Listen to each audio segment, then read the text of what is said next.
সাম্প্রতিক সময়ে দেখেছি বাংলাদেশ বিশ্ব মুক্ত গণমাধ্যম সূচকে সরু ধাপ এগিয়েছে।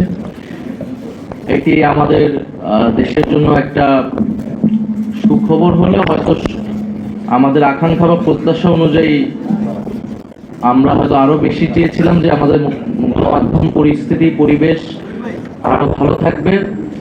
আমরা যখন গণমাধ্যমের কথা বলি, এখানে অনেক ধরনের সমালোচনা আলোচনা রয়েছে, এই সরকারের সময় আলোচনা রয়েছে।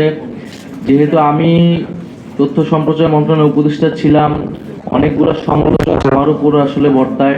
বিগত 16 বছর একটা ফ্যাসিস্ট শাসনের মধ্য দিয়ে অন্য সকল প্রতিষ্ঠানের যে ধরনের দলীয়করণ হয়েছে, ফলে মিডিয়া এবং ফ্যাসিজমের সম্পর্ক আসলে বিগত সময়গুলো কি ছিল এবং মিডিয়ার ভিতরে যে ফ্যাসিজম প্রবেশ করেছে সেখান থেকে মিডিয়াকে আমরা কিভাবে বের করতে পারবো, সে বিষয়ে আসলে আমাদের স্পষ্ট রূপরেখা প্রয়োজন।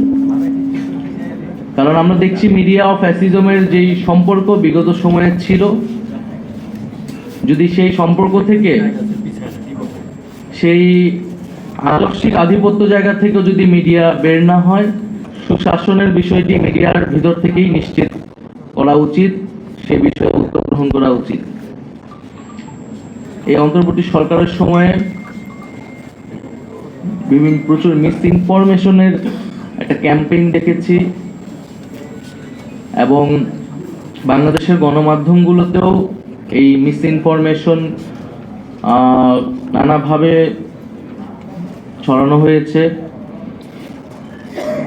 সেই জায়গা থেকে আমাদের আরো সচেতন এবং পেশাদারিত্বের জায়গা আসলে আসা উচিত। কারণ দল হিসেবে বা একটা রাজনৈতিক শক্তি হিসেবে আমাদের বিভিন্ন সময় বিভিন্ন কথা ভুলভাবে স্থাপন করা হচ্ছে এবং একটা মিডিয়া কর্তৃক একটা রাজনৈতিক মেরুকরণের চেষ্টার জন্য বিভিন্ন সময় আমাদের বক্তব্য কোর্টকে ভিন্নভাবে উপস্থাপন করা হচ্ছে। আমরা এটা আশা করব যে আমরা রাজনৈতিক দলগুলোর সাথে গণমাধ্যমের যে সম্পর্ক, সেই সম্পর্ক আরো ইতিবাচক হবে এবং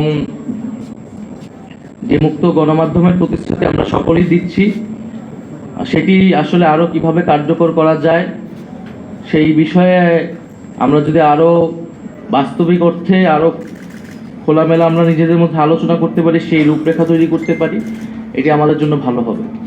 গণমাধ্যম সংস্কার কমিশন আসলে অনেক আগেই হয়েছে, আমি উপদেষ্টা থাকার সময় হয়েছিল এবং আমাদের যে সময়সীমা সেই সময় ছিল যে গণমাধ্যম সংস্কার কমিশনের সুপারিশগুলা দ্রুত আসবে এবং বাস্তবায়ন হবে, সেটি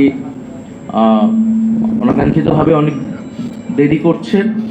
তা আমি মনে করি যে সেটি দ্রুত হওয়া উচিত, কারণ সেই সংস্কারের রূপরেখাগুলো আসলে এবং বাস্তবায়ন হওয়া শুরু করলে আমরা আসলে বলতে পারবো যে জুলাই গণঅভ্যুত্থানের পরে আসলে গণমাধ্যমের পরিবর্তনটা দৃশ্যমান হচ্ছে।